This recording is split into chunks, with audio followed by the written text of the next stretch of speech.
Debate. Mallayya గారు, అప్పుడేమో మీరు అధికారంలో ఉన్నప్పుడేమో ఆర్టీసీ పైన కర్కశంగా ఉండి ఇప్పుడేమో ప్రేమ నొలకబోస్తున్నారు. అయితే ఆర్టీసీని ప్రైవేట్ పరం చేయడము ఇది ఆర్టీసీ ఉద్యోగులకు చేస్తున్నటువంటి నష్టంగా ఇప్పుడు చెప్తున్నారు. మరి అప్పుడు మీరేం చేశారు? ఇప్పుడు రాజిరెడ్డి గారు గతంలో ఇంతకుముందు చెప్పినట్టు రాజిరెడ్డి గారికి మరి నాయకత్వ పరంగా అజయ్ కుమార్ గారి నాయకత్వం ఇష్టం లేదో వారు ఏముందో తెలీదు. కానీ నేను ఏమంటా అంటే మా హయాంలో ఆర్టీసీ ప్రైవేట్ పరమైతే కాలేదు కదా, ఒకటి. రెండోది, ఆర్టీసీ ఆస్తులు కూడా అమ్మకాలు ఏం చేయలే. ఆర్టీసీ పరంగా బస్సుల్ని అప్పుడు పాతబడ్డ బస్సులు రిపేర్లు కానివి ఇబ్బందులు జరుగుతూ ఉంటే పెరిగిన రద్దీని దృష్టిలో పెట్టుకొని బస్సుల్ని కొన్న అనుభవాలు కూడా ఉన్నాయి, చరిత్ర కూడా ఉంది. దానికి ఆధారాలు కూడా మామూలుగా మనం ఆర్ని కార్డు తీసుకోవచ్చు. ఇవాళ కేంద్రం కేవలం మెగా కృష్ణారెడ్డి లాంటి వాళ్ళకి ఇస్తుంది, ఆర్టీసీకి ఇవ్వట్లేదని చెప్పేసి రాజిరెడ్డి గారు చెప్తా ఉన్నారు. రాష్ట్ర ప్రభుత్వం కూడా అప్లికేషన్ ఇంతకుముందు మామూలుగా సంగప్ప గారు చెప్పినట్టు రాష్ట్ర ప్రభుత్వం కూడా దానికి సంబంధించి ఎగ్జంప్షన్ ఇచ్చేటట్టు కన్సిడరబుల్ గా కేంద్రం నుంచి ఒప్పందం చేసుకోవచ్చు, ఇబ్బంది ఏం లేదు. కానీ కేంద్రం లక్ష్యం కూడా ఏంటి? వ్యవసాయ రంగాన్ని సైతం ప్రైవేటు పరం చేయాలనే ఉద్దేశంతో ప్రభుత్వ రంగ సంస్థలు గతంలో ఏవైతే ఉన్నాయో వాటన్నిటిని ఒక్కొక్కటిగా ప్రైవేటు పరం చేసుకుంటూ ఆదాని అంబానీ లాంటికి ఒప్పజెప్పుకుంటూ వస్తున్న సందర్భాలు మనకి కోకోలలో ఈరోజు భారతదేశ వ్యాప్తంగా ఒప్పుడుతూ ఉన్నాయి. ఆ క్రమంలోనే ఒకవేళ నిజంగా ఏదో ఒక సాకు పెట్టి రాష్ట్ర ప్రభుత్వం చేతులు దులుపుకొని నేషనల్ హైవేస్ వాటి మీద తిరిగే వాటి మీద ప్రైవేట్ పరం చేసుకోవచ్చు, పల్లె వెలుగు లాంటి గ్రామాలలో తిరిగే వాటి మాత్రం సామాన్యులకు ఉపయోగపడుతుంది అంటే కేవలం సామాన్యులు ఇవాళ కాంగ్రెస్ ప్రభుత్వం అధికారంలో రావడం కోసం ఫ్రీ బస్ ఇస్తామని చెప్పేసి రాగానే ఫ్రీ బస్సు మహిళలకు ఇచ్చినాం కాబట్టి మేము చేతులు దులుపుకోవాలని వాళ్ళు గొప్ప చెప్పుకోవడానికి ఉత్తరంగా ఏదో ఎర్ర బస్సులు వేయటమే కాదు కదా.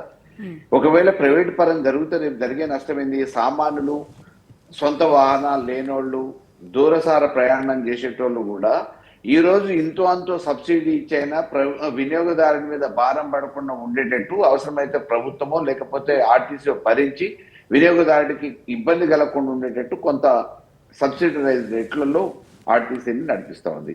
అదే ప్రైవేట్ చేస్తే మనం చెప్పడానికి ఆస్కారం ఉండదు కదా. వాళ్ళు నిర్ణయించిన రేట్ల ప్రకారం వినియోగదారుడు భరించడానికి సిద్ధపడాలి. దానివల్ల ఏమవుతుంది? అదనపు భారం పడుతుంది.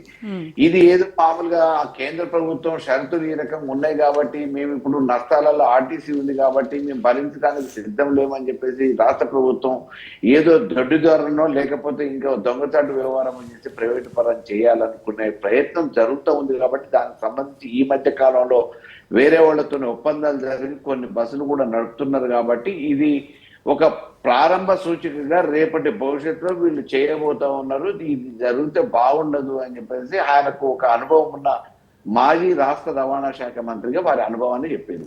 జరగకపోతే మంచిదే, జరిగితే మాత్రం జరిగే నష్టాల గురించి దీన్ని అడ్డుకోబోయే ప్రయత్నాల గురించి వారు అనుభవపూర్వకంగా చెప్పారు. జరగకుండా ఉండాలని మేము కోరుకుంటాం. ఎందుకంటే ఇవాళ సామాన్యులు ఎవరైతే ప్రయాణం చేయడానికి అందుబాటులో ఉండే ఏదైతే ఉందో ఆర్టీసీని కూడా ప్రైవేట్ పరం చేస్తే ఆ భారాన్ని మోయటానికి ప్రజలు సిద్ధంగా ఉండరు.